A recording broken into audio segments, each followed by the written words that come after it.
Welcome to Midnight Mayhem. Standing by, the Fortunate Sons, Jesse Wyndham, Billy Brash. Tonight, it's win or go home. You're taking on House of Style. What is going to be your game plan? That's a 3-on-2 matchup. The game plan? That's real simple. It's to win. We're not in this tag team series to get second place. We're in this tag team series to put tag team gold around our waist. We love to have a good time, and we're known for being the life of the party. But see, tonight is do or die. There is no tomorrow if we don't get a pinfall victory. And that's all that matters, is a pinfall victory and advancing and putting gold around our waist.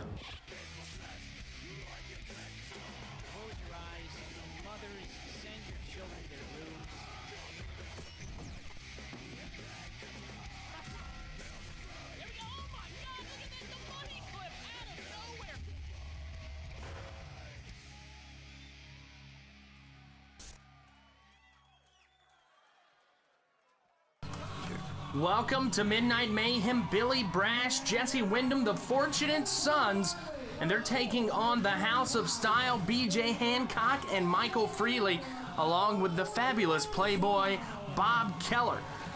Good evening. Welcome to Midnight Mayhem. Tonight I am once again joined by Intern Keith. Intern Keith, it looks like you didn't get all the intern hours of the 240-hour internship, so I guess you're back. That's right. I had about a week of summer vacation, but I'm back. It's a pleasure to be here. Thanks for having me, Aaron. 240 hours. Now, if you divide that by 30, that's a lot of hours. That's a lot of episodes you're gonna be required to do with me on this show. It's okay. I'm okay with that. It's a pleasure being here. It's fun and a great environment. Well, tonight, this is a great matchup. It's the first matchup of the night, and it's a part of the WrestleForce Tag Team Series. Now, they have a series of standings of point system. Right now, Jesse Wyndham and Billy Brash are at a distinct disadvantage. They don't actually have to, they have to win this match by pinfall to still be in the WrestleForce Tag Team Series. And House of Style knows that, and it looks like they're going to take advantage of it by standing outside the ring as soon as the match starts. You know, they're gonna try to get counted out. As so, the Fortunate Sons will be out of the standings. So, just look at the wrestlers we got today. I mean, we got a bunch of professionals. Obviously, we got the House of Style hanging out with their no-good manager, Bob Keller, and I believe Harold Britt actually has called out Bob Keller a number of times on his 2 cents, and it looks like, speaking of calling him out, the Fortunate Sons are calling them out and grabbing them and bringing them back to the ring so they can get this matchup underway. Couldn't have happened sooner. I'm glad that we finally got the match underway and just, woo! BJ Hancock still outside the ring. His buddy Michael Freely getting taken out by Billy Brash, and this match is underway. Billy Brash is getting that left shoulder worked on, and he is off the ropes, and a drop kick by Brash, and this match could be over. Wow, just wasn't expecting that, and it's, wow. Intern Keith, have you been sleeping on the job again? I have, just woke up, so. Yeah, maybe that's why you're a little bit groggy, a little bit foggy here tonight on Midnight Mayhem. Michael Freely, not foggy, grabbing onto the ropes. He knows that his buddy, BJ Hancock, had been tagged in. Look at that deep Ricky Steamboat-like arm drag, and he's working on that arm of BJ Hancock, tagging in Jesse Wyndham. Here it goes. I just love seeing these two out there. They're just, what a move. You are adding nothing to the conversation tonight, Intern Keith. You are so off your game, I do not know what's going on, but I'm going to keep talking. As it looks like Hancock is taking it to Jesse Wyndham. A reversal on the Irish Whip, and here comes Wyndham. Wyndham, a little high flyer right there, and it looks like a nice monkey flip. Launched him in the air. He did launch him in the air, Intern Keith. Some crazy altitude right there. And it looks like Jesse Wyndham taking him back up and slamming him down right there, hooking the leg, and it's over with, folks. No, the House of Style are showing some style. Maybe coming fashionably late to the party in this matchup. Better showing up late than never, as I'd like to say, you know. Jesse Wyndham off the ropes, and a nice shoulder block to the back of Hancock, and he's going back for that pin attempt. Watch the House of Style. Oh, excuse me. Watch the Fortunate Sons. They're trying to get every pin attempt that they can. They are trying to get back into these WrestleForce Tag Team standings, and they are trying to pin these guys any chance they get. And it looks like Freely and Hancock are colliding together. Hancock going outside the ring, Freely in the ring, tagging in Billy Brash. It looks like Hancock is just taking a powder outside the ring. That's right. They need to get their stuff together, House of Style, if they're even gonna show up to this match. Billy Brash keeping the fresh man in. You see this? They do a little bit of offense, they tag the next guy in. They do a little bit of offense, tag the next guy in. Some great tag team maneuvers just like that. They used a suplex into a crossbody. Tag team maneuvers like that, double teams, are the way to keep a tag team match going, and it's a way to get a W in a tag team match. There's some high-flying moves in this match, Aaron. Jesse Wyndham off the ropes. It looks like Bob Keller may have had a hand in that, literally. And here comes Freely. Freely getting his chance at doing something right now. Freely with a side headlock takeover, and it looks like Jesse Wyndham in the precarious position. Yep, definitely. So what's going on here? I don't understand. Why isn't the ref counting? You're 1 week gone on vacation. You forgot everything you ever knew about professional wrestling. I gave you a homework assignment to watch professional wrestling, and you see this right now? These men are going all over the place in this matchup. Jesse Wyndham giving him a boot to the face. And this is professional wrestling, Keith. This is what we're watching. Wake up, Keith. I'm here, I'm there, just like they are, with the pinball action of bouncing off the ropes. Billy Brash hammering to the midsection of Michael Freely. Michael Freely. Both of these men, I'd say House of Style, they're very pretty boys. I don't know if they're the best looking men in WrestleForce. Look at that beautiful double underhook suplex, hook in the leg. Still, the House of Style, little precarious little buggers, don't you think? I definitely think. There's some Weasley Wily ones there. Were you not going to throw in a comic book reference there? I'm trying to steer clear of that. I'm going for the cartoon references tonight. Oh, okay. Look at that beautiful maneuver onto the face of Billy Brash, and a nice Russian leg sweep to cap that all off. Michael Freely taking a mental image picture of it, and he's going for the pin. And Bob Keller doesn't look very happy with the count of the referee. I don't think Bob Keller thinks that that referee was counting quick enough for his men, the Fortunate Son. Oh, excuse me, the House of Style. That's right. I think Bob Keller counts a little fast. Well, Bob Keller wants his boys to win. He has made an investment into the House of Style. And look at this. Speaking of investment, here. Yeah, Hancock is just hammering away with the forearms, and Bob Keller is choking the life out of Billy Brash as the referee was distracted, and it looks like a huge stomp, and Hancock going back down to the chest and sternum of Billy Brash. I bet the Fortunate Sons don't feel too fortunate right about now. The unfortunate sons, that's what you should have said. He's tagged in Freely. Freely coming in this matchup, Freely. Both of these men trying to do a nice little hip toss and a double team up right there, and Freely going for the cover. Michael Freely getting a little bit frustrated in this matchup, along with Hancock and Bob Keller.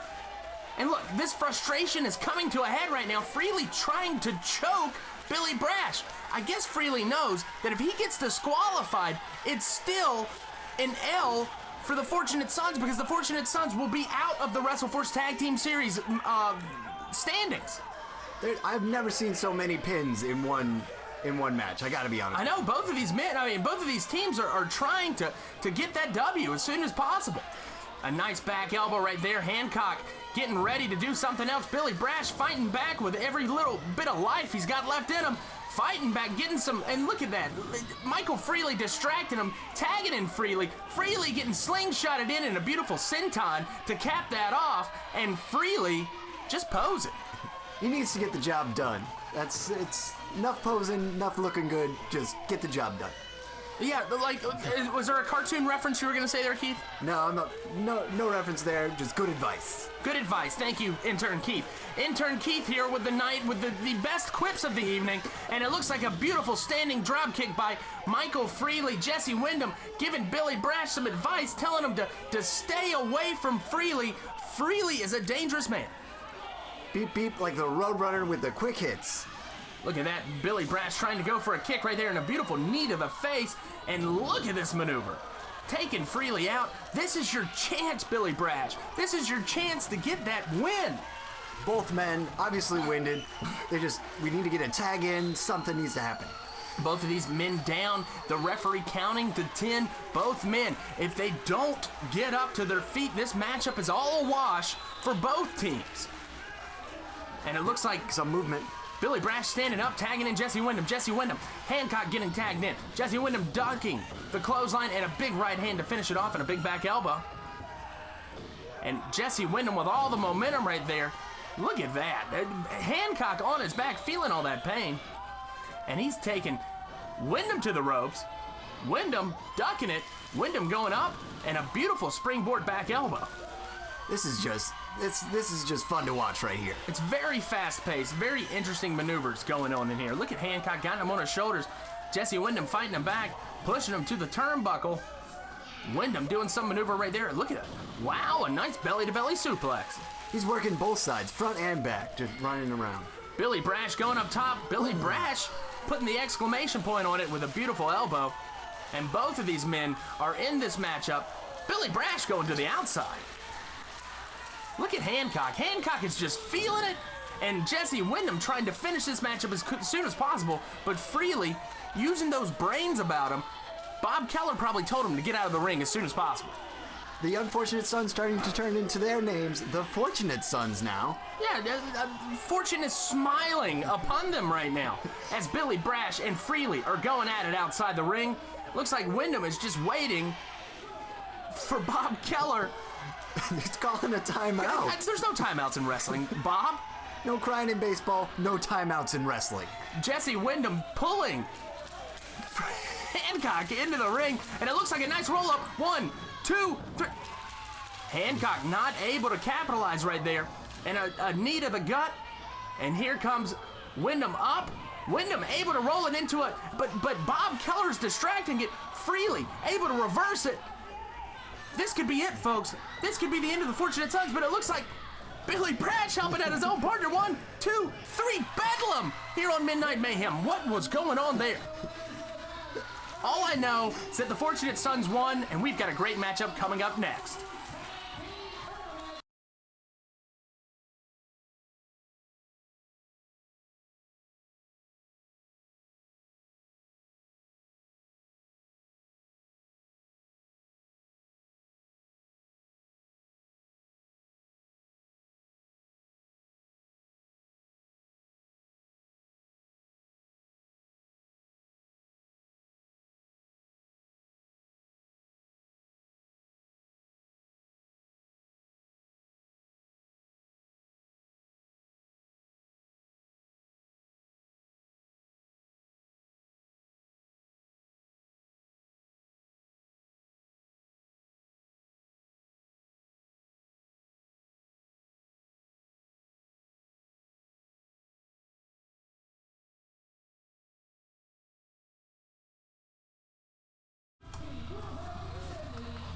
Welcome back to Midnight Mayhem. The man you see before you, Crimson, coming straight from TNA. Tonight, Crimson is taking on Brady Pierce. Now, Crimson and Brady Pierce are a preliminary matchup that is going to, in about 2 weeks, and not next Saturday, but the Saturday after that, we are having a huge main event on Midnight Mayhem, a very special matchup. Crimson, Gunner, D.O.C. Doc, also known as Luke Gallows, those three men and a partner of their choosing are taking on Team WrestleForce in a matchup that's going to be fantastic. Now, right now, you see Brady Pierce coming to the ring. Brady Pierce has to win this matchup tonight, so Team WrestleForce, which is John Schuyler, Brady Pierce, John Malice, and Cedric Alexander, They have to get an advantage going into this matchup. So whomever wins this matchup gets the advantage of having their team come into the cage first. Think of it as an old WCW matchup, the fantastic matchup, but it looks like Crimson is not waiting for this match to start as he takes out Brady Pierce as soon as he comes into the ring. Think about that. Brady Pierce, a huge man we have not seen lose on Midnight Mayhem. Crimson, a man who's had a 470-day undefeated streak in TNA, he's intimidated enough by Brady Pierce that he's attacking him before the bell even rings.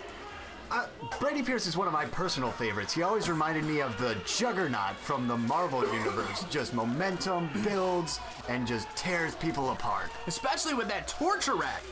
That's right, the torture rack. Oh, who could forget that? Such a momentum move, such power, lifts up their enemy and just breaks them. Rips them in half almost. Crimson throwing Brady Pierce back into the ring. And it looks like Crimson is finally starting to work this matchup more legal than he did when he started off this matchup. Crimson getting a punch to the midsection by Pierce. Now, Crimson's no slouch when it comes to toughness. Think about this. Crimson served 2 tours of duty in Operation Iraqi Freedom with the U.S. Army. This man has held NWA, OVW, and TNA championships, and he's looking to make an impact, no pun intended, on WrestleForce television. That's right. So if Brady Pierce is the Juggernaut, I'd have to say that Crimson is probably the Winter Soldier, Bucky Barnes more. There you go. Why would he be that? Is it the tactics that he learns from the U.S. Army? Is this where or is he going to be more of an evil Captain America? That's right. Bucky Barnes is always like the darker Captain America, and you saw that earlier when he's just took his hit on Brady Pierce prematurely. Now, folks, if you like what you see, the next show for WrestleForce is June 15th, Showdown in the Falls. It is at Calhoun Falls, and that main event of that night is a 30-man Stampede Battle Royal. I guarantee you that will be fun to watch. Now, back to the matchup. Crimson, Brady Pierce, Crimson, and it looks like Crimson has the upper hand as we're watching right now. Like I told you before, Brady Pierce is the Juggernaut. He just needs to get momentum going, and he'll be on a roll. Folks, if you like what you're seeing, Midnight Mayhem on Facebook, find us. www.facebook.com/MidnightMayhemCW21. You can see the likes of Crimson, Brady Pierce, tons of wrestlers, Jeff Hardy, Wallace Rogers, our webmaster, and he's the one. Look at this. Brady Pierce is getting choked while Crimson is doing push-ups on his larynx. I have to be honest with you. I've never seen anything like that in my entire life. Look at the fitness behind Crimson right there, and also I would say a little bit of cockiness behind that. With, great power comes great responsibility. He's got plenty of it. Crimson is taking this matchup and making it into his own sort of PT regimen right now, physical training.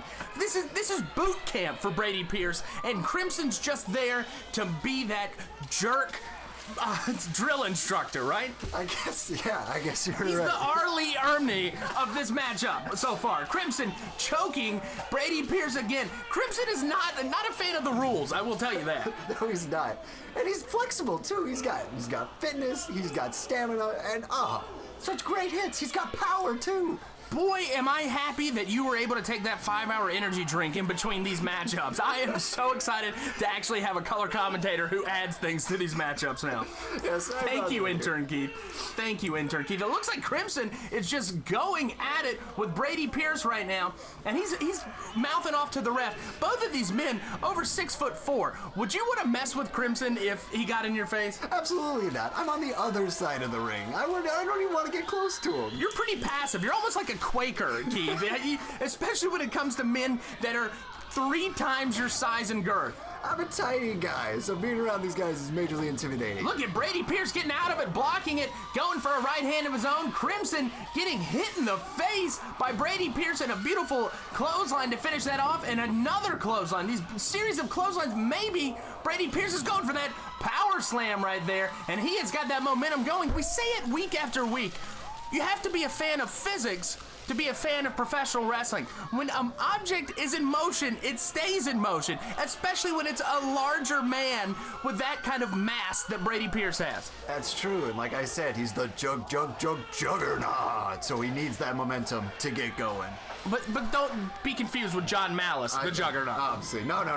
Two completely different entities. Look at Brady Pierce. Maybe Brady Pierce is going for that rack, that torture rack that he's going. He's picking up.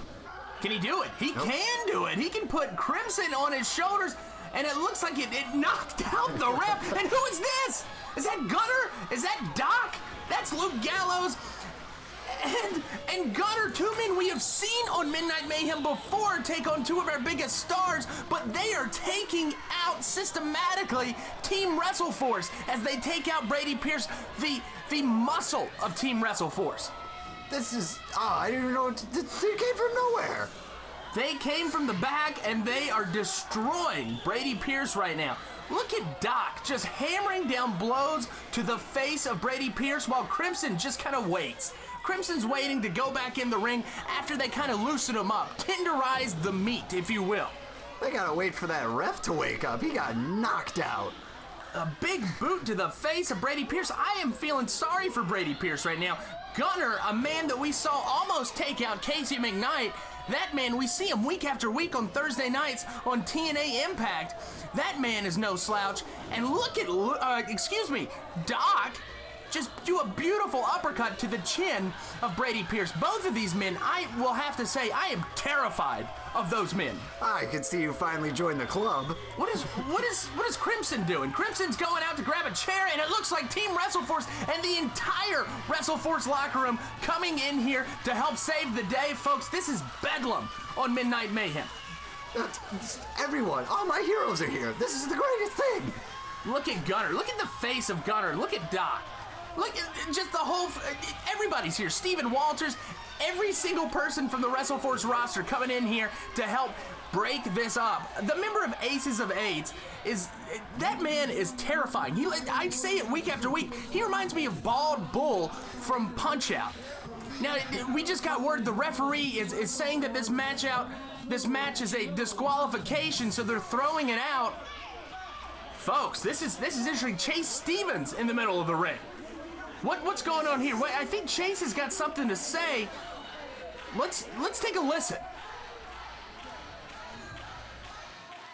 Whoa! Stop! Stop, WrestleForce, TNA! Doc, stop.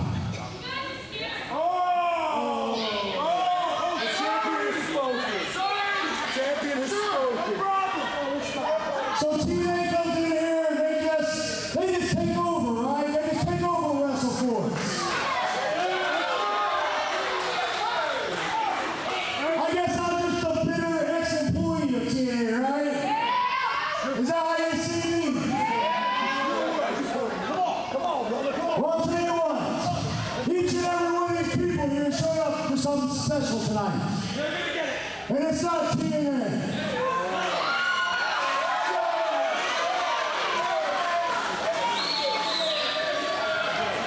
WrestleForce is doing something great. South Carolina is building something good.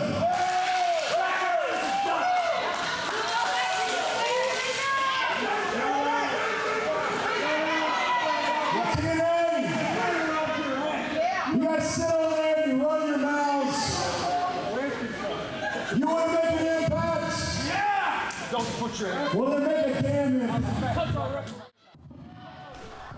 Oh my God! Chase Stevens hammering away on Brady Pierce. Folks, we have a turncoat in our midst. Chase Stevens aligning with Team Impact. What does that mean for Team WrestleForce? This is very interesting when we're watching this big main event coming up in 2 weeks. The next show for WrestleForce, June 15th, Showdown in the Falls. You don't want to miss that. Will be BRB.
Joining me now, Maria Kanellis, a former WWE diva, current ROH diva.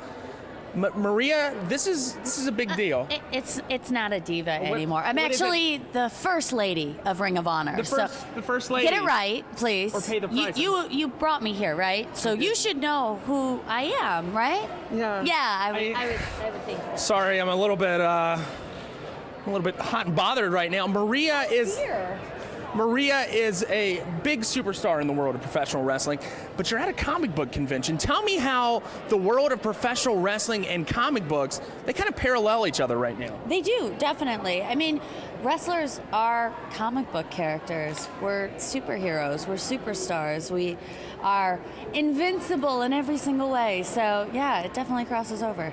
And are you seeing a lot more now that Avengers and some of these big superheroes are kind of becoming these big screen icons? Mm-hmm. Are you seeing that a lot more influence and a lot more comic book fans coming over to professional wrestling to kind of watch that and kind of get their own? Oh yeah, world? Definitely. I mean, you see it all the time with Ring of Honor. I mean, the following for Ring of Honor is a lot of comic book fans, a lot of internet fans. It started on the internet and DVD sales. So Ring of Honor is definitely the first place you look to where wrestling is going, and WWE just kind of follows the path. Now, it wasn't always the case, right. But now it is, definitely. Well, you're seeing larger than life characters. You're seeing characters like, you know, back in the 80s, Hulk Hogan was this big guy.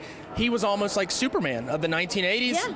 And you're seeing characters like that now. The Undertaker, it's this supernatural character that has kind of transcended everything. He's transcended everything. He definitely has. He frightens me. Still, to this day, I am intimidated by that man. I know him very well, right, but I am still intimidated. I swear, when he comes to the room, the temperature drops about 20 degrees. I don't know what it is, but that definitely happens. It's the supernatural power. It is. It's all of his powers. I mean, and CM Punk is the same way. Like, he's a very intimidating character, especially when he's out there in the ring, and he just takes control of things, and he can say things like pipe bomb, which I don't think anybody else would get away with that, but he does. I couldn't. No, I don't think you could. And you know, he comes out saying it's clobbering time, which is... It's clobbering time. That would be a phrase from The Thing, from Fantastic Four. Yes. That's a little comic book thing.